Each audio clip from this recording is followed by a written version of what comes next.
Good everyone.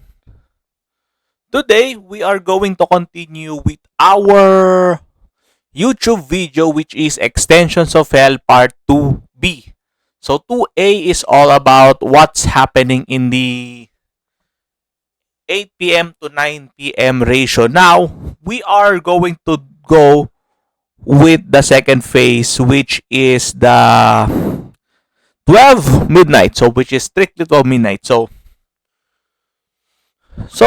noong una, yung gayuma, yung mga kulam, is non-existent. I thought it was only in the movies that is happening sa mga horror.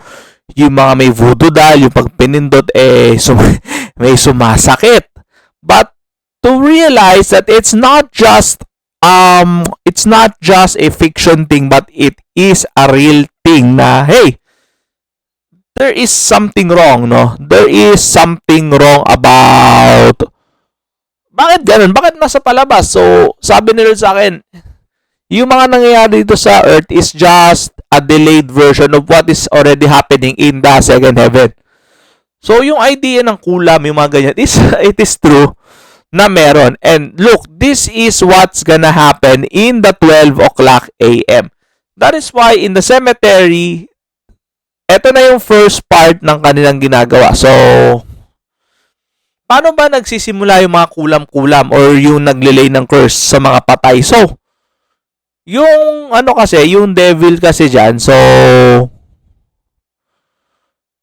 hindi naman sila palaging, sabihin ko sa inyo, sabihin ko na yung hint sa inyo.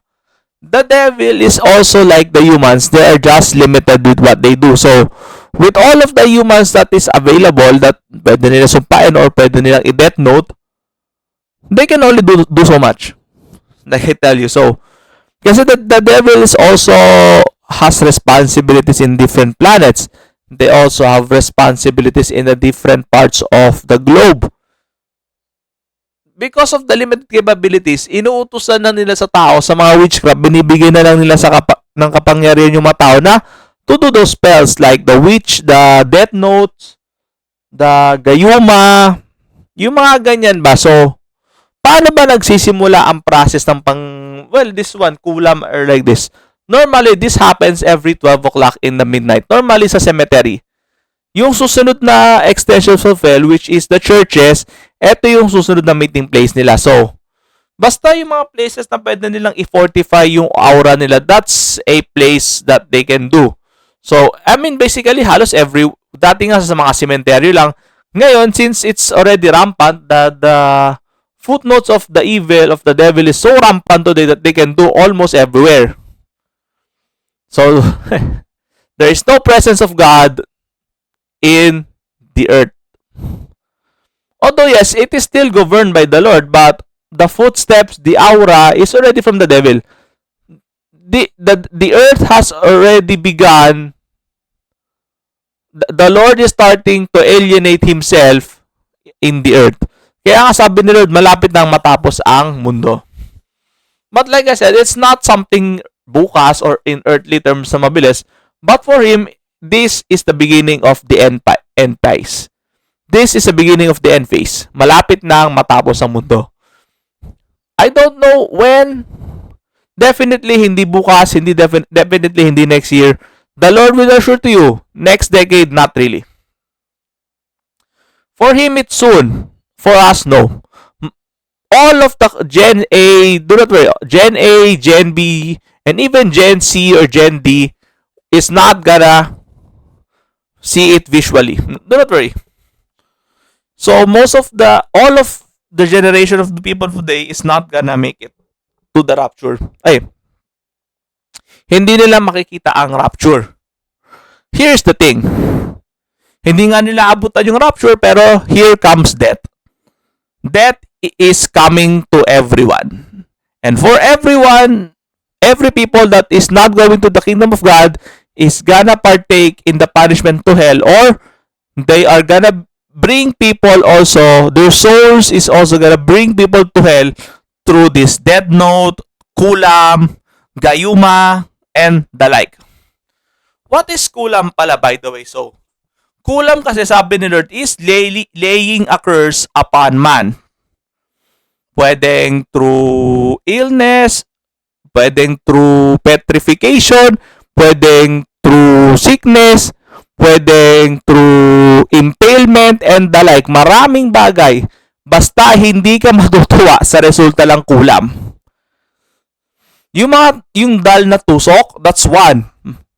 Totoo yun. Kunwari, pag may tinusok sa paa, sasakit yung paa mo. That's true for them. Pero hindi lang yun. They could also kiss yung katawan mo doon. They could also kiss that part and take note. Yung mga kamag-anak nun, isa sa mga kamag-anak nun ay magkakaroon ng problema. Halimbawa, hinalikan nung mangkukulam yung tiyan, sasakit yung tiyan or magkakaroon ng cancer or what. Yung kamag-anak nung taong yun. So, be very careful with the dead. So, please do not remember the dead. Another reason aside from kung sa impyerno napunta ay mabigat yung parusa is yung mga taong aalalahanin nun, their aura is gonna be remembered by those witches. And sila naman ang pwedeng lagyan ng sumpa. Ang nakakatakot kasi, buti sana kung totoong Kristiyano, there is the blood of the Lamb that will protect them against any curse. Problema, wala. Wala namang blood of the Lamb. Kaya nga, nakakapaglagay sila ng curse eh. Tumatalab yung kulam, tumatalab yung gayuma, tumatalab yung mga sumpa. Kasi wala namang blood of the Lamb. Eh kung may blood of the Lamb, malayo pa lang hindi natatalab yun. Hindi na sila susubok dun kasi alam nilang talo sila dun eh. Kasi yung lumikha sa kanila yun eh. Diyos yun eh. So, kahit yung mga demonyo, alam din nila yan. Lalo na yung mga higher order, si Satan. Nako, pag ang Lord Jesus nang alam dyan sa taong yan, ay nako, wala silang magagawa dyan. So, yes, wala silang magagawa dyan. Kaya nga, you need the protective blood of the Lamb. So, pag 12 o'clock kasi, nagbabasa na sila ng sumpa doon dito sa patay, kasi patay na sila, wala na eh. Successful yung demonyo sa kanila. So, ang gusto naman nila ay makahatak din ng ibang pantao na magpapalaganap din ng pagpapahirap. Kasi, hatak-hatak na lang ang paraan para damay-damay na lang. Yun na lang yun eh. Kasi, talo na eh. Wala na sila magagawa eh. So, that is the problem right there. So,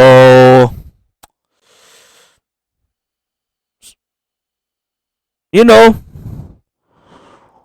many are the afflictions of the saint, but the Lord shall deliver them all. Kaya nga, it's not just physical, it's also in the spiritual world that you need the blood of the Lamb. That is why, para pagdating ng alas 12 ng madaling araw, pag nagbasa na sila ng sumpa, makikita nila, ay, andyan si Lord sa kanila, hindi tatalab yung sumpa natin. Ganun yun. So, totoo yun ha. So, pag may mga ilang demonyo na marami rin, yung mga higher devil lang nakakaalam. Pero yung mga lower devil lang magtatapon ng sumpa tapos andun pala yung Diyos, bumabalik sa kanila yun eh. Bumabalik yung sumpa sa kanila. Sila yung nahihirapan tuloy. That is the reason why you really need to be serious in your walk with the Lord. Because if not, it might be too late. Pag ikaw na ang nabatuhan ng death note at hindi mo na i-renounce within a matter of time, you are over. Ilan naman, that is what's gonna happen on the 12 o'clock midnight. So, it's very important that you know this. Anong gagawin namin bilang Kristiyano na, ay, ganun pala yung ginagawa? You have to pray. Sa mga nag-aayuno dyan, sa mga inutusan na nila mag-ayuno, you have to pray na, Lord, pagdating sa madaling araw, Lord, paki-renounce. Pakipahirapan mo naman yung demonyo sa pag-travel. Kasi ang dali lang nila mag-travel, Lord, paki-block naman yung pathway ng sumpa sa mga kamag-anak. At saka, this is the most important, Lord, please enlighten those people. Instead of remembering the dead, instead of giving flowers, instead of going there, baka kamustahin mo yung patay. Sasagutin ka ba ng okay lang ako dito, anak? Hindi naman. Iba, yung iba nga, bibigyan pa ng merienda. Yung patay, sabi ko, Wala na, di naman niya makakain yan eh. So, yun lang naman. Sa mga, if you hear this video, what you're gonna do? Lord, I renounce the spiritual trouble of these curses immediately.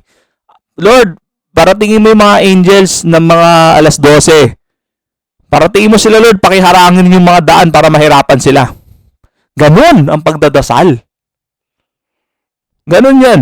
Kung lahat ng mga totoong Kristiyano magdadasal ng ganyan, I'm pretty sure the devil is gonna have a hard time. If not a hard time, their pathways are gonna be suppressed. And Christianity will slowly regain its power unto the land. I'll see you next time. God bless.